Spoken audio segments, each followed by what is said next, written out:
A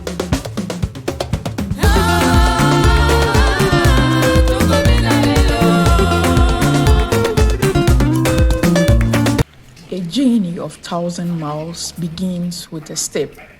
My journey has been guided by a burning desire to lead with purpose, integrity, and compassion. As I stand here today, I'm remembered of the words of the late Kofi Annan, a beacon of diplomacy and servant leadership, where he said, "Knowledge is power, information is liberating, education is the premise of progress in every society and in every family." From a young age, I've been captivated by the profound impact of visionary leaders like Kofi Annan had on the world stage. This unwavering commitment to justice, peace, and human dignity ignited a passion within me, a fervent desire to follow in their footsteps and leave a lasting legacy of positive change. But inspiration alone is not enough to effect meaningful change. It was this realization that led me to Ashesi University, an institution that stands as a beacon of hope for Africa's future, a place where scholarship, leadership, citizenship converge to shape the next generation of ethical leaders. Join me as I embark on my journey through the leadership series here at Ashesi and share with you my leadership development plan. I'm here at Ashesi. And what next? One of the key things throughout my journey at Ashesi has been taking the 4 leadership series. So I would start by sharing how I transformed and key things I took from each leadership series. Leadership 1 series, through series of readings and videos. One of such video I can remember is Pray the Devil Back to Hell, where the women of Liberia had to stand firm, work hard, and collectively preach peace and justice during the Liberian crisis. I also got introduced to interesting other personalities like Ellen Johnson Sirleaf and how they are living their lives as leaders. Again, I recall those days where we were writing instances of ethical dilemmas, discussing those and how we are applying that to life. The name of this special activity was Giving Voice to Value. With that, it opened me up to how the society looks like and how my values can be affected in one way or the other, and in those situations, how I would be able to act as a leader.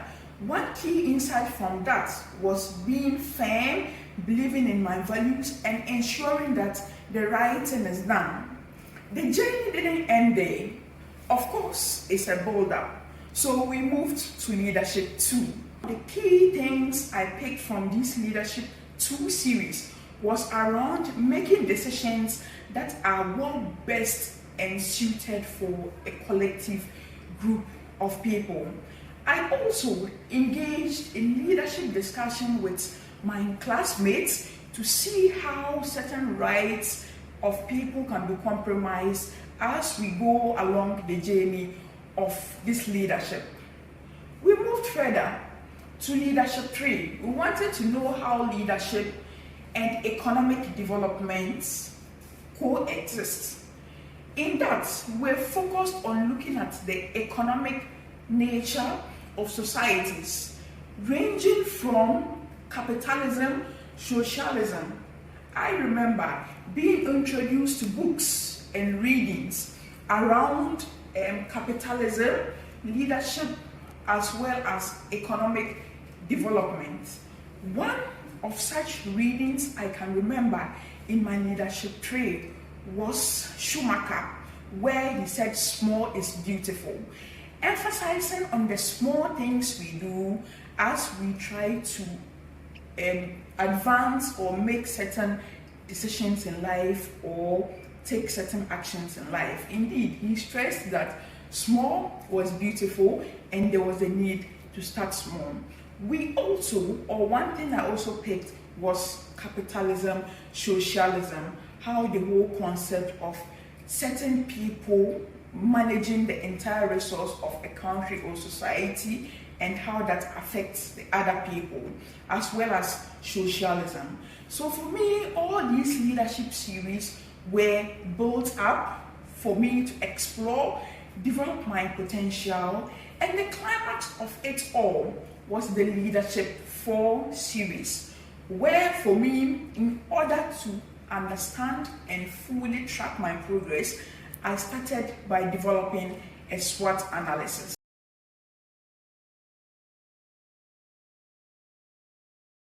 In order to better track my progress, I developed a SWOT analysis before the start of my Leadership 4 series and another SWOT analysis after the end of the series.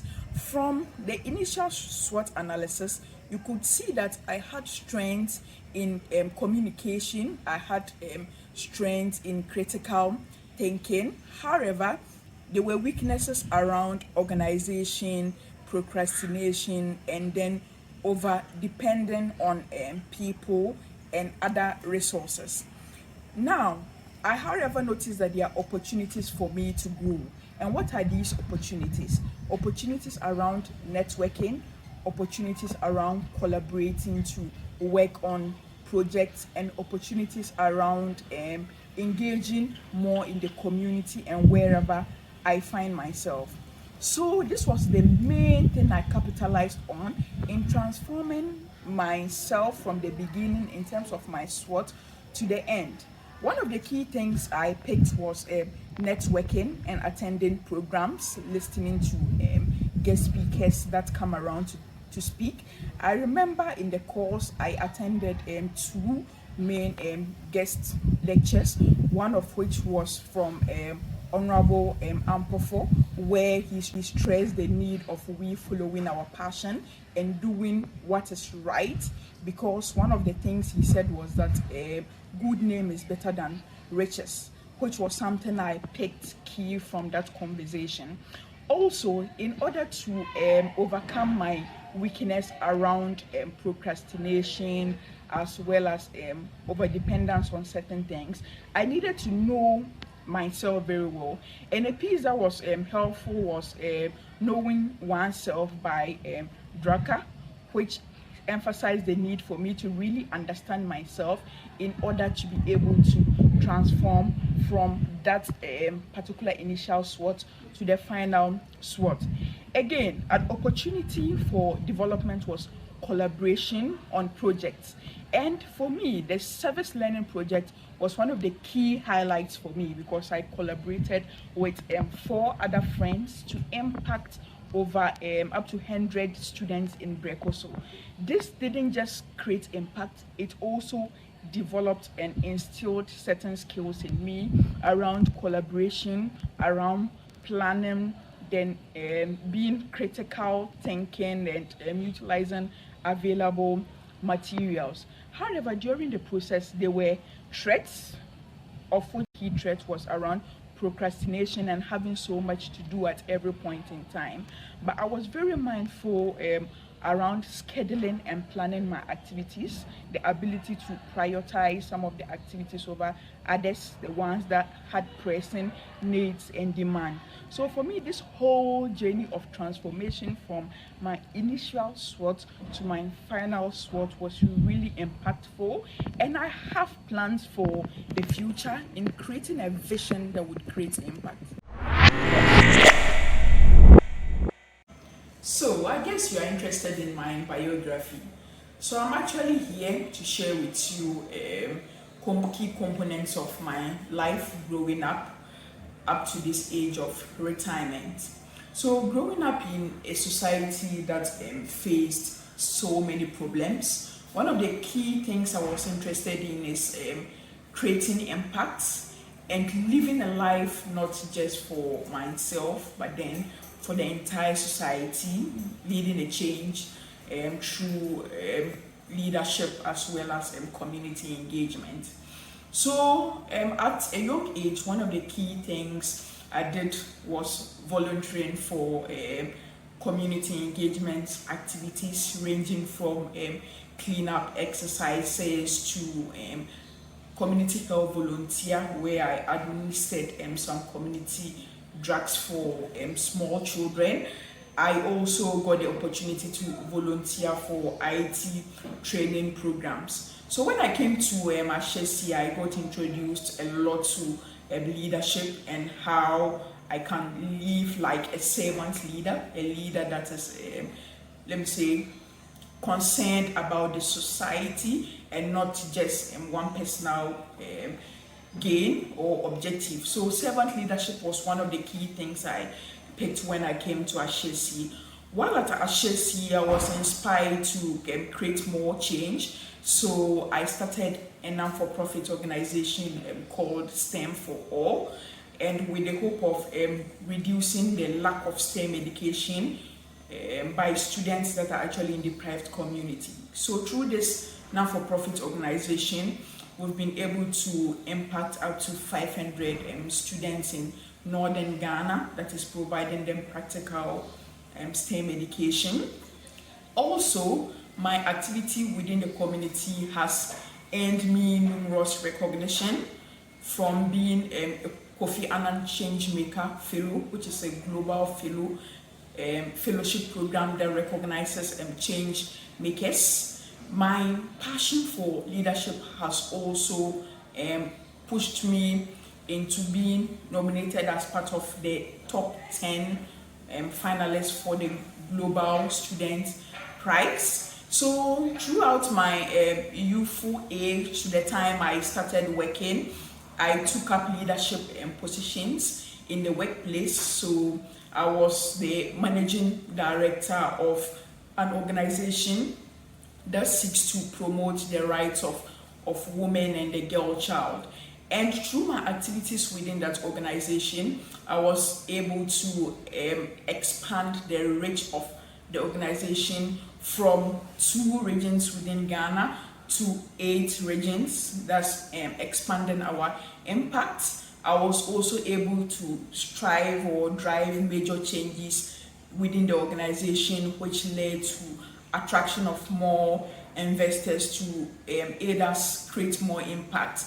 So as I'm here today, it's been an interesting journey, and reflecting back over the things I have done, I'm inspiring young people out there to go out, be servant leaders, create change, as well as do their best to make the society a better place.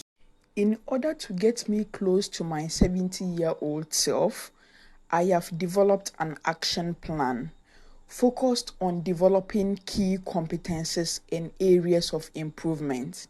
These areas are around emotional intelligence, strategic thinking, and effective communication.